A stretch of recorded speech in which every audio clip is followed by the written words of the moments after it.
श्रद्धालु जिज्ञासु श्रोताओं, परम सौभाग्य से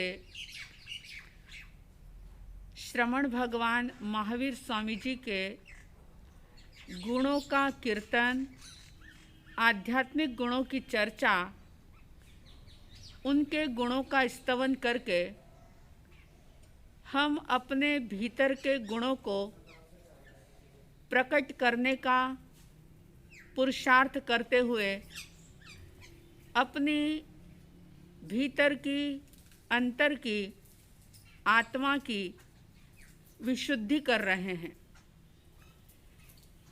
पंचम गणधर आर्य सुधर्मा स्वामी जी जो अपने परम जिज्ञासु शिष्य जम्बू स्वामी जी की जिज्ञासा को शांत कर रहे हैं और बड़े अहोभाव के साथ जो उन्होंने महसूस किया था, जो उन्होंने देखा था, उन सारे गुणों का वर्णन जम्बू स्वामी जी के सामने प्रस्तुत कर रहे हैं। अनहद उपकार है सुधर्मा स्वामी जी का हम पर, अनहद उपकार है जम्बू स्वामी जी का हम पर।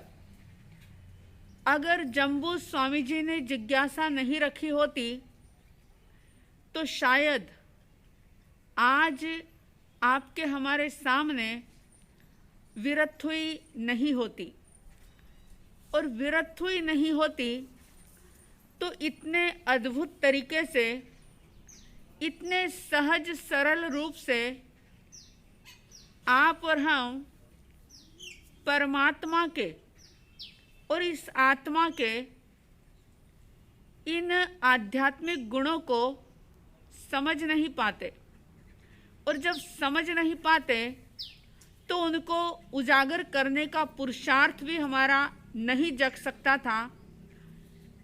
तो रोम रोम से कृतज्ञता का भाव आर्य सुधर्मा स्वामी जी के लिए भी और आर्य जम्बू स्वामी जी के लिए भी प्रकट करें, रोम रोम से कृतज्ञता ज्ञापित करें उनके लिए कि जिन्होंने ऐसी अद्भुत जिज्ञासा रखी और उस जिज्ञासा के कारण से सुधर्मा स्वामी जी ने परमात्मा के गुणों के रूप में पुच्छीसुणम विरत्थुई को जन्म दिया।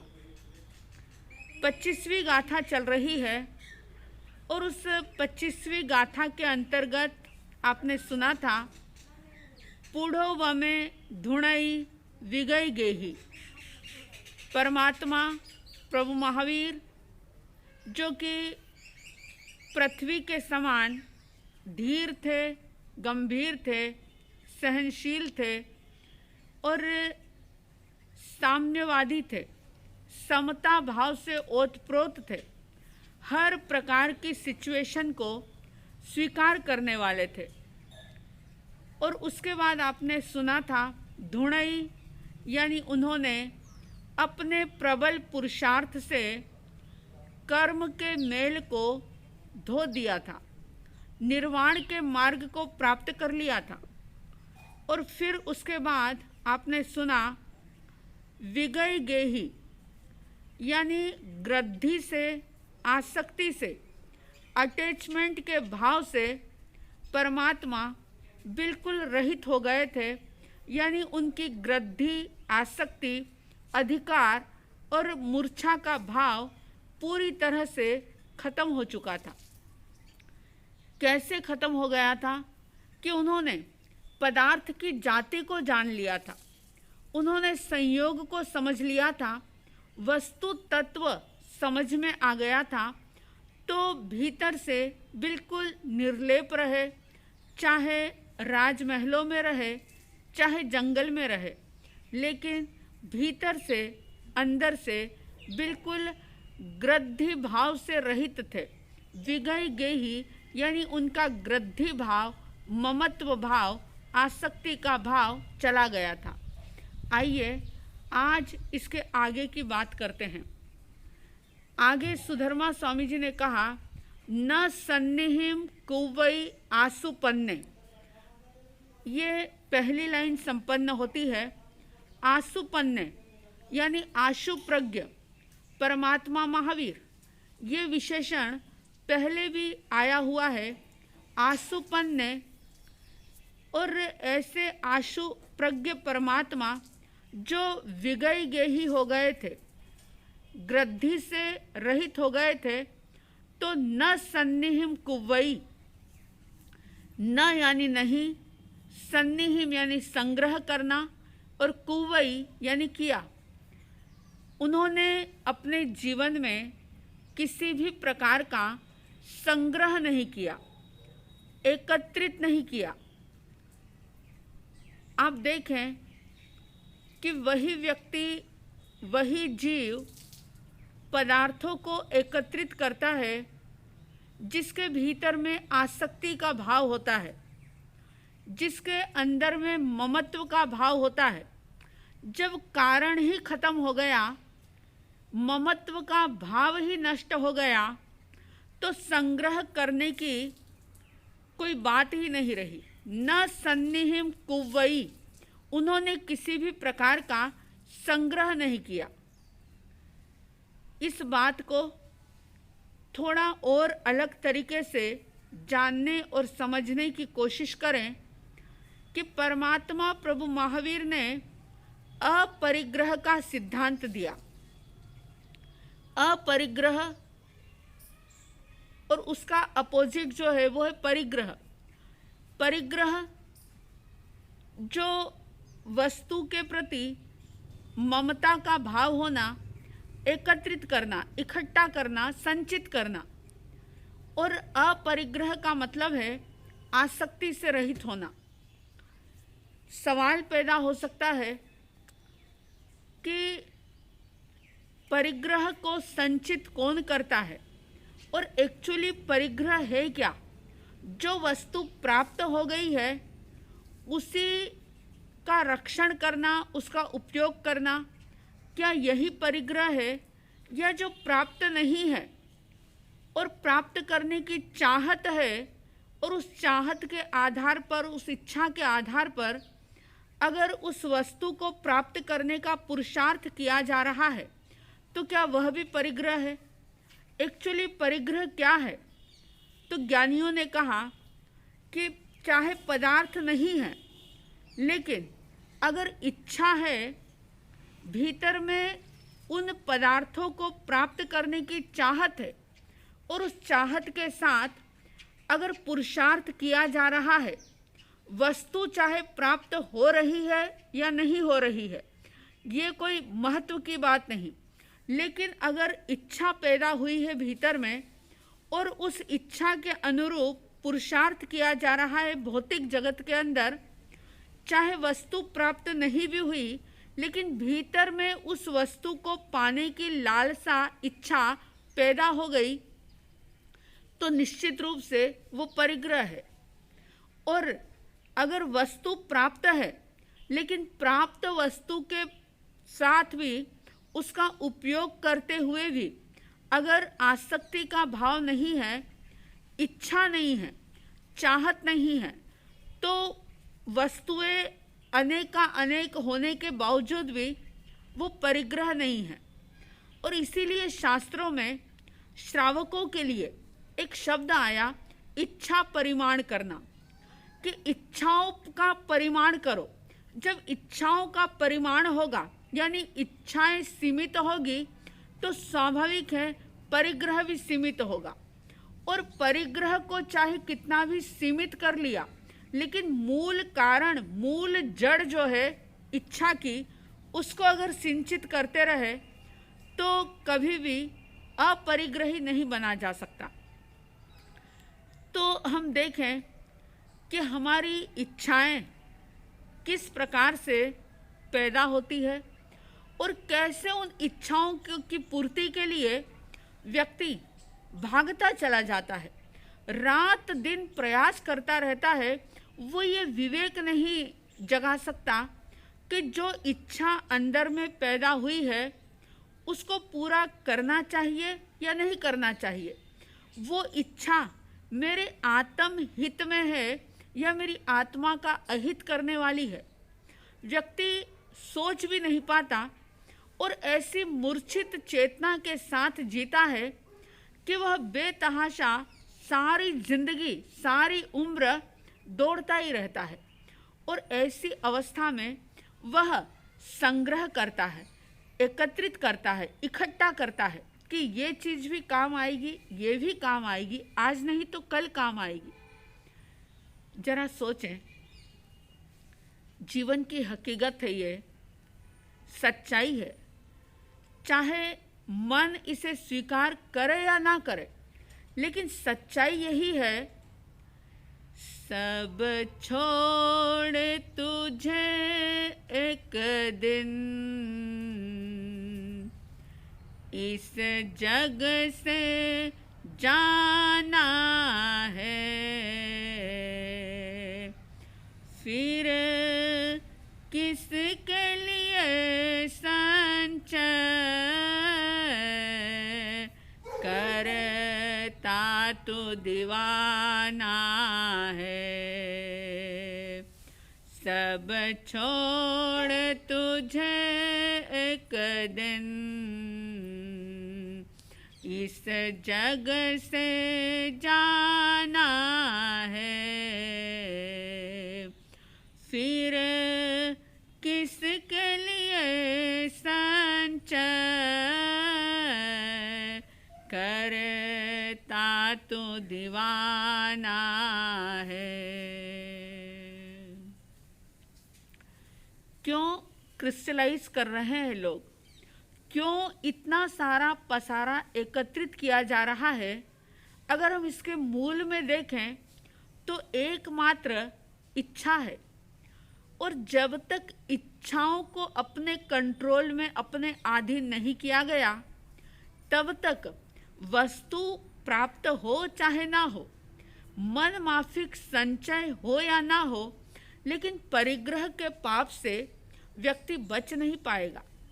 और आर्य सुधर्मा स्वामी कह रहे हैं कि न सन्निहिम कुव्वई आशु पन्ने, उन आशु प्रज्ञ परमात्मा प्रभु महावीर ने न सन्निहिम कुव्वई, उन्होंने किसी भी प्रकार का संग्रह जीवन में किया ही नहीं। हम देखें, सोचें कि कितना हमारे लिए आवश्यक संग्रह है और कितना अनावश्यक है।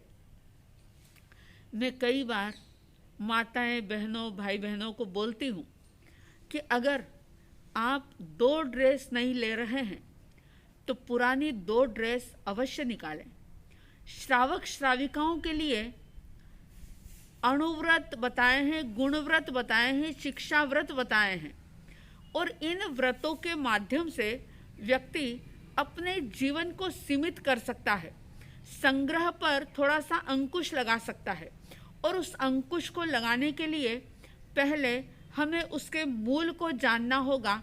अगर ऊपर से अंकुश लगा भी लिया, वस्तुएं कम कर ली, संचय करना कम कर लिया, लेकिन इच्छाओं का तूफान, इच्छाओं का ज्वार भीतर में उफनता ही रहा, आता ही रहा, उठता ही रहा, तो ऐसी दशा में वस्तु नहीं होने के बावजूद भी आसक्ति के कारण से, उस वस्तु को पाने की चाहत से कर्मों का बंधन निरंतर निरंतर होता ही रहेगा। और हमारे जीवन का लक्ष्य है कि छूटू पिछला पाप से नवा न बांधू कोय। ये लक्ष्य होना चाहिए जीवन का कि छूटू पिछला पाप से, जो अज्ञान दशा में पिछले जन्मों में या इस जन्म में भी, जब नादानीवश अज्ञान दशा में जो जो भी कर्म बांधे हैं, जो जो भी पाप किया है, उनसे मैं छूटूं, यानी उनके तप से, संयम से उनकी निर्जरा करूं और नया न बांधू कोई, नए कर्मों को बांधने से मैं रोकूं। अगर ऐसा हम कर पाते हैं तो ही ये जीवन सार्थक हो सकता है। तो बड़ी अच्छी बात सुधर्मा स्वामी जी ने कहा पूढ़ो वमे धुणई विगई गेही न सन्निहिम कुव्वई, न सन्निहिम कुव्वई आसुपन्ने। आशुप्रज्ञ परमात्मा महावीर का संबोधन विशेषण जो हर शब्द के साथ जुड़ेगा कि वे आशुप्रज्ञ परमात्मा जो पृथ्वी के समान थे, जिन्होंने कर्म मेल को धो दिया था, जिनकी आसक्ति ग्रद्धि पूरी तरह से विगत यानी चली गई थी, और यही कारण था कि न सन्निहिम कुव्वई, उन्होंने किसी भी प्रकार का कोई भी संग्रह नहीं किया। आपके मन में या किसी के मन में सवाल हो सकता है कि परमात्मा के इतने सारे शिष्य, 14,000 शिष्य, 36,000 शिष्याएं, साध्वियाँ, और इतने सारे श्रावक, इतने सारे श्राविका, तो क्या ये परिग्रह नहीं था? क्या शिष्य शिष्याओं का होना परिग्रह नहीं है? क्या ये संग्रह नहीं है? तो ध्यान रहे कि अगर उन वस्तुओं की इच्छा हो, उन व्यक्तियों की चाहत हो, इच्छा के साथ जो प्राप्त किया जाए वो परिग्रह होता है। परमात्मा इच्छा से बिल्कुल ऊपर उठ गए थे, तभी तो वीतरागता प्राप्त हुई थी। ना राग था ना द्वेष था। कोई शिष्य बने या कोई कुशिष्य बने, कोई गौतम स्वामी के समान आए या कोई गौशालक के रूप में आए, लेकिन उनका जुड़ाव किसी के भी साथ नहीं था। सभी के प्रति मैत्री का भाव था, वात्सल्य का भाव था, करुणा का भाव था। उन्होंने किसी भी चीज़ का, चाहे वो वस्तु हो, व्यक्ति हो, कुछ भी हो, पदार्थ हो, उन्होंने किसी भी चीज़ का न सन्निहिम कुव्वई, संग्रह नहीं किया। आप और हम अपने जीवन में देखें कि हम किस प्रकार से इच्छा के गुलाम बनकर के संग्रह करते चले जाते हैं, और वो संग्रह कैसे हमें पापों की ओर धकेल देता है। जरा शांति के साथ कुछ क्षण बैठ कर के विचार करें कि मेरे जीवन के लिए, मेरे शरीर को चलाने के लिए, मेरे परिवार का लालन पालन करने के लिए मुझे कितना ज़रूरी है, कितना आवश्यक है और कितना अनावश्यक है। अगर आवश्यक अनावश्यक के बीच में हम भेद करना सीख लेंगे तो इस संग्रह के पाप से जरूर बच सकेंगे। और अगर सचमुच मोक्ष का मार्ग चुना है तो इन गुणों को धारण करने का प्रयास तो करना ही होगा, चाहे आज करें, चाहे कल करें, चाहे परसों करें, चाहे अगले जन्म में करें।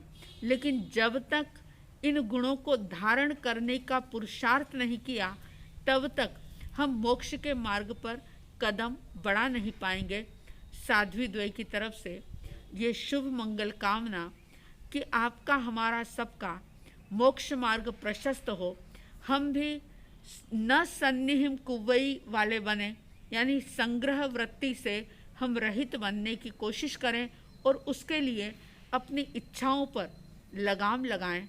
इच्छाओं को देखना सीखें कि कौन सी इच्छा पूर्ति करने लायक है और कौन सी इच्छा को सिर्फ जानना और देखना है। जब इस प्रकार का अभ्यास होगा, प्रयास होगा, तो निश्चित रूप से जीवन में शांति और सुकून का अनुभव होगा। आपके हमारे जीवन में शांति सुकून का निरंतर निरंतर अनुभव होता रहे, ऐसी शुभ मंगल कामना के साथ उस परमपिता परमात्मा जिनका धर्म संघ, धर्म शासन हमें मिला है, उनको स्मरण करते हुए श्रद्धा के साथ, अहोभाव के साथ, आस्था के साथ उनको वंदन करेंगे। जिनका परम पावन चरित जल निधि समान अपार है, जिनके गुणों के कथन में गणधर न पावे पार है। बस वीतराग विज्ञान ही जिनके कथन का सार है, उन सर्वदर्शी सन्मति को वंदना शतबार है। उन सर्वदर्शी सन्मति को वंदना शतबार है। इन्हीं शुभ और मंगल भावनाओं के साथ जय प्रभु महावीर, जय गुरु आनंद।